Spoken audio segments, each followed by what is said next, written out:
We are living, on average today, 34 years longer than our great-grandparents. That's an entire second adult lifetime that's been added to our lifespan. And yet, for the most part, our culture has not come to terms with what this means. We're still living with the old paradigm of age as an arch. You're born, you peak at midlife and decline into decrepitude. But many people today, philosophers, artists, doctors, scientists, are taking a new look at what I call the third act, the last 3 decades of life. They realize that this is actually a developmental stage of life with its own significance. How do we use this time? How do we live it successfully? A more appropriate metaphor for aging is a staircase, the upward ascension of the human spirit, bringing us into wisdom, wholeness, and authenticity. Now that I am actually smack dab in the middle of my own third act, I realize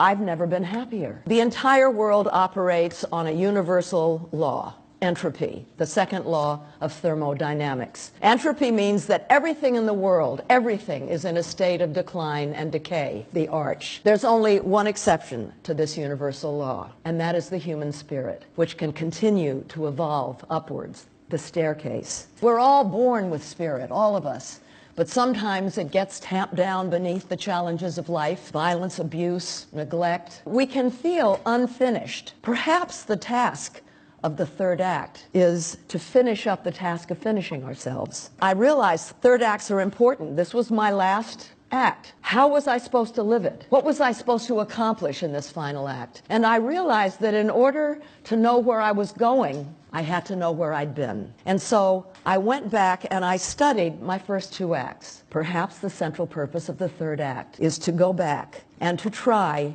if appropriate, to change our relationship to the past. It's not having experiences that make us wise. It's reflecting on the experiences that we've had that makes us wise and that helps us become whole, brings wisdom and authenticity. Women start off whole, don't we? I mean, as girls, we're feisty. We are the subjects of our own lives. But very often, many if not most of us, when we hit puberty, we start worrying about fitting in and being popular. We become the subjects and objects of other people's lives. But now, in our third acts, it may be possible for us to circle back to where we started. If we can do that, it will not just be for ourselves. Older women are the largest demographic in the world. If we can go back and redefine ourselves and become whole, this will create a cultural shift in the world, and it will give an example to younger generations so that they can reconceive their own lifespan. Thank you very much.